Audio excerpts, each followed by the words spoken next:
Muy buenas noches, bienvenidos a Contexto Global de France 24. Yo soy Elena Lozano y todo lo que verá a continuación es noticia. Iniciamos.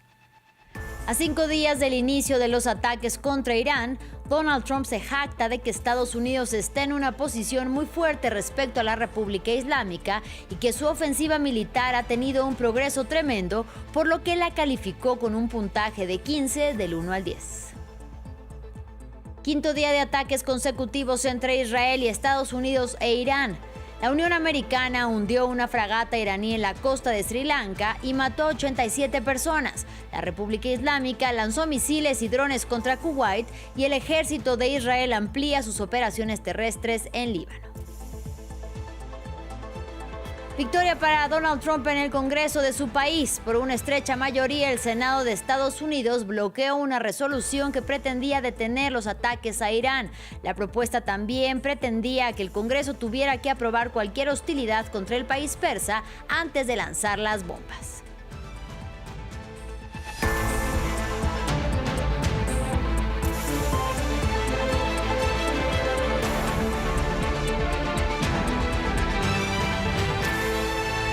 Iniciamos hablando del panorama en Medio Oriente. El primer ministro de Israel, Benjamin Netanyahu, dice que su país y su gran aliado han tenido triunfos históricos en esta guerra. En esa misma línea, el presidente de Estados Unidos, Donald Trump, aseguró más temprano que su país está en una posición muy fuerte y que su ofensiva militar ha tenido un progreso tremendo. Para él, el puntaje del 1 al 10 es de 15. En los 5 días de ataques conjuntos contra el país persa han matado a más de 1,000 personas, según la agencia de noticias de activistas de derechos humanos. Escuchemos. Estamos en una posición muy fuerte y su liderazgo se desvanece rápidamente. Cualquiera que parezca querer ser líder termina muerto. Y es algo asombroso lo que está sucediendo ante sus ojos, porque durante 47 años nos han manipulado y no deberíamos haberlo permitido. Y creo que puedo decir, y ustedes lo ven tan bien como yo, el tremendo progreso que se está logrando. Sus misiles están siendo destruidos rápidamente. Sus lanzadores están siendo destruidos. Están atacando a sus vecinos. Están atacando, en algunos casos, a aliados o incluso a aliados de hace poco. Y saben, es una nación que estaba realmente fuera de control y la habrían usado contra nosotros si los hubiéramos dejado, si hubiéramos esperado más.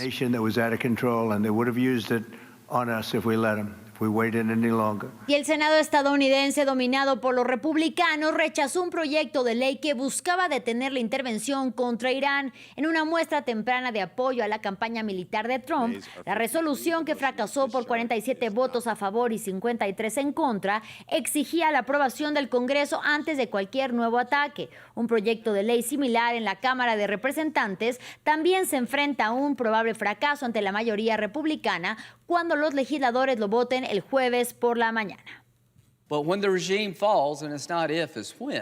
el régimen caiga, y no es cuestión de si caerá, sino de cuándo, el pueblo iraní tendrá una nueva oportunidad. No sé qué pasará, pero sé que será su decisión. No es nuestra decisión. Estados Unidos no va a entrar a gobernar en Irán. Intentaremos derrocar un régimen terrorista empeñado en nuestra destrucción. Han estado construyendo misiles, 100 al mes. El objetivo es atacarnos. Han apoyado a Hamas, Hezbollah y los hutíes desde 1979 para matar estadounidenses.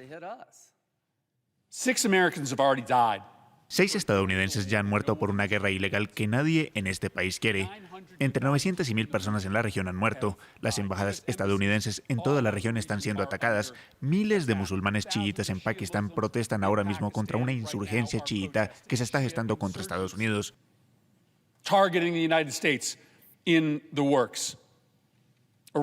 Los ataques con misiles y drones iraníes han alcanzado objetivos tan lejanos como Chipre. Los precios del petróleo suben un 9%. Los precios de la gasolina registran su mayor aumento diario en 20 años. Los precios del gas natural suben un 45%. La región está sumida en el caos. Los consumidores estadounidenses están pagando el precio. ¿Y para qué? Aún desconocemos el motivo de esta guerra. Por primera vez desde la Segunda Guerra Mundial, un submarino de Estados Unidos hundió un buque usando un torpedo, un arma poco usada. Luego del impacto, el navío iraní llamado Iris Dina naufragó frente a las costas de Sri Lanka. Las autoridades persas dijeron que rescataron a 32 personas con vida y que recuperaron 87 cadáveres. Se estima que 60 tripulantes siguen desaparecidos. Por su parte, la República Islámica lanzó misiles y drones contra Kuwait y el ejército de Israel avanza por tierra en Líbano y ha ordenado evacuaciones en Beirut. Aquí los detalles de lo que ocurrió con el buque de guerra.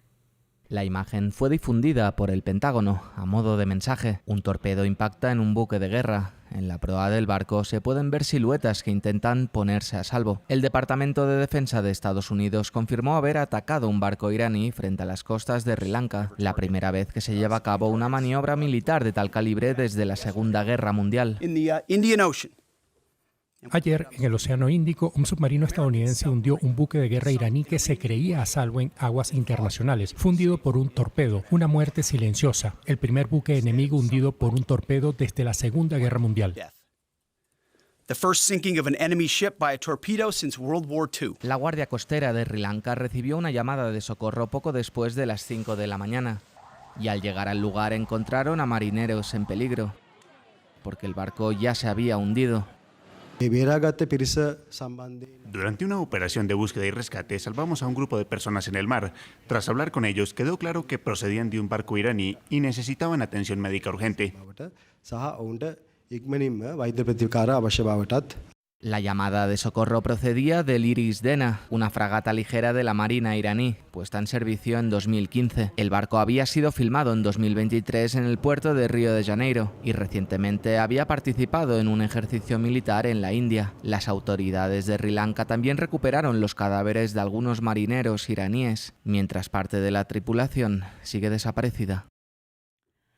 En medio de los ataques contra Irán, un país con una gran diversidad étnica, surge la pregunta de qué papel podrían jugar minorías como la kurda y también, por ejemplo, la baluchi.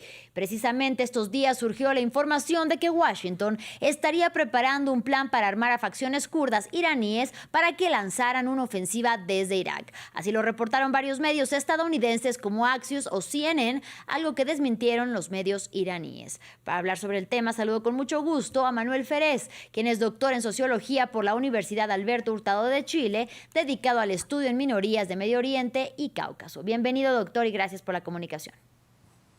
Hola, ¿cómo estás? Muchas gracias. Para entrar en contexto, primero entender cómo está constituido étnicamente Irán, más allá de la mayoría persa y chiita, que supone el 61% aproximadamente de la población del país.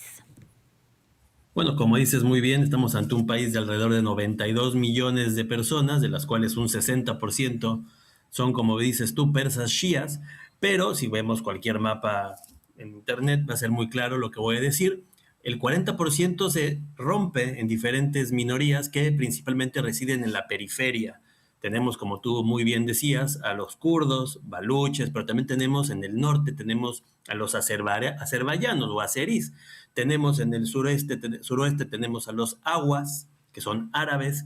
Interesante la zona de los aguas porque ahí están los recursos hídricos del país. Tenemos otros como los lures, los gilakis, tenemos tribus turcomanas. Entonces estamos ante un país, Elena, en donde si bien la versión islamista ha puesto la religión como el factor importante, desde la época del Shah, lo persa ha sido muy asimilacionista, se impone mucho a estas diferencias étnicas. A esto hay que sumar otros grupos más pequeños, ¿no? Georgianos, armenios, judíos, pero en realidad cuando tenemos a los baluches, a los awas, a los lures, a los kurdos y a los azerbaiyanos en la periferia del país, vemos este riesgo de fractura que probablemente es lo que vamos a platicar en relación a los kurdos. Claro que sí, justamente antes de ello, hablando del tema religioso, como bien usted señala, doctor, ¿cómo son las lealtades de los movimientos nacionalistas en un país donde los ayatolás llevan gobernando desde 1979? Bueno, esta es una buena pregunta. Hay que pensar que este es un régimen asimilacionista. En lo étnico, o sea, persifica a la población. De hecho, muchas veces hablamos los persas, ¿no? Irán igual a persa, ¿no? Es así. Creo es muy sano esta plática que tenemos tú y yo para complejizar la mirada. Entonces hay que empezar a cambiar nuestros conceptos. Y en el lado religioso tenemos comunidades que, por ejemplo, los kurdos son en su mayoría sunitas, Pero, por ejemplo, los kurdos de la zona de Ilam son chiíes. Los aguas, los árabes que les decía, en su mayoría son chiíes, aunque también hay algunos que son sunas.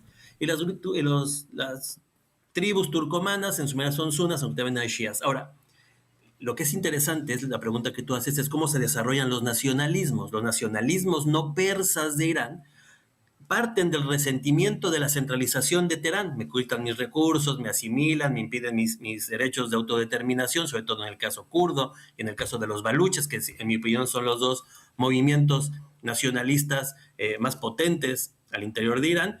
Pero entonces tenemos un Estado que ha asimilado a la población en lo étnico, en lo religioso, y que también les chupa sus recursos, y eso ha desarrollado movimientos nacionales que cuestionan esta persificación de la sociedad y también ese chiismo dominante. Como informamos, medios estadounidenses hablan de un plan para que la CIA arme a los kurdos en Irak y colaboren así con los kurdos iraníes. ¿Qué tan factible, según su análisis, es que este plan sea real y, por consiguiente, la posibilidad de un levantamiento kurdo en Irán? Bueno, quiero contestar desde dos perspectivas. La histórica. Estados Unidos ha usado a los kurdos. Los ha usado en Siria, en su resistencia a ISIS. Quien derrota al Estado Islámico son los kurdos del norte de Siria, de Rojava. Y luego los norteamericanos los abandonaron. Eso ha sido un patrón, Elena. Franceses, ingleses, norteamericanos, soviéticos han utilizado a los kurdos y luego los han abandonado. En ese sentido, el nacionalismo kurdo es bastante... se cuestiona estos tipos de apoyo, ¿no? Y número dos, cuando hablamos de que la CIA apoya, a veces somos un poquito irresponsables porque parece ser que entonces los estadounidenses activan el nacionalismo kurdo. Los kurdos de Irán, de Rojalat, que es la zona de Irán, han estado en permanente resistencia. De hecho, hace tiempo, incluso antes de que iniciara este enfrentamiento, esta guerra, los 5 partidos políticos kurdos de Irán se unificaron. O sea, los kurdos están viendo esto una oportunidad para plantear un nuevo posicionamiento dentro de un Irán federal que respete su derecho a la autodeterminación y muchos otros factores. Ahora, en términos militares, puede ser que haya colaboración de Estados Unidos con los kurdos para que desde esta zona kurda, que está en conexión con Irak, se levante de alguna manera. Pero la CIA no va a activar o desactivar eso. Eso es una dinámica que ya existe. Ahora, hay otro actor, Elena, que quiero mencionar aquí, que tenemos que ver cómo reacciona a esto, que es Turquía. Turquía, que tiene una población kurda también que es bastante numerosa, alrededor de 18 millones de un país de casi 90, que Turquía ve con mucha preocupación que haya un levantamiento kurdo de grandes dimensiones. Entonces estamos ante un momento interesantísimo en donde los kurdos vuelven a tener el centro, pero si lo vemos con perspectiva histórica, Elena, siempre han sido traicionados por Occidente y eso es algo que los líderes kurdos ya incorporan en su acción política. Bien, le agradezco muchísimo, como siempre, al doctor Manuel Ferez por su análisis aquí en France 24. Nos vemos, Elena, que estés bien. Hasta una próxima. Un buque portacontenedores fue atacado por un dron iraní frente a las costas de Omán mientras transitaba por el estrecho de Hormuz. La Guardia Revolucionaria de Irán afirma tener el control total de esta vía marítima clave para el tránsito mundial de petróleo y de gas. Aunque Estados Unidos lo niega, el tráfico marítimo por el paso ha caído en 80% según Lloyd's List Intelligence, una compañía reconocida por su información sobre los mares. Aquí les contamos más de lo que ocurre en el estrecho de Hormuz. Un barco en llamas en el estrecho de Hormuz que se suma a la lista de navíos atacados por drones iraníes en los días transcurridos desde que Estados Unidos e Israel lanzaron su operación conjunta. El miércoles, la Guardia Revolucionaria iraní afirmó que ahora tiene el control total de esta entrada al Golfo Pérsico. Ningún barco está pasando por allí. Es una vía marítima por la que se transporta alrededor del 30% del suministro mundial de crudo, por lo que se considera crucial. Por eso la amenaza de incendiar barcos que ha lanzado un alto mando de la Guardia Revolucionaria iraní ha causado una nueva conmoción en los mercados y ha provocado una nueva subida de los precios del crudo.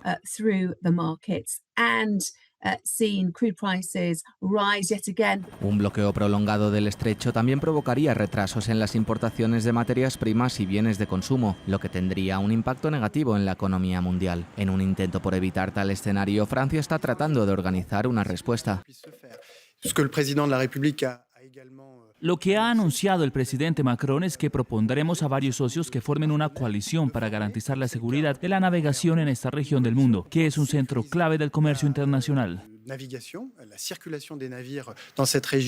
En otras palabras, Francia quiere poder interceptar drones y misiles que puedan amenazar a los petroleros. Es una idea que comparte el presidente de Estados Unidos, Donald Trump, quien dijo el martes que está dispuesto a utilizar el ejército estadounidense para escoltar a los petroleros. Nadie quiere que se repita la crisis mundial provocada por la guerra entre Irán e Irak en la década de 1980. En la denominada Guerra de los Petroleros, más de 500 barcos fueron destruidos o dañados en el estrecho de Hormuz.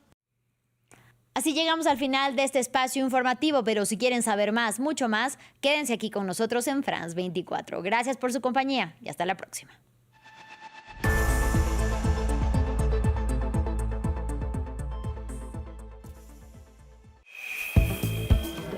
En un instante, deportes.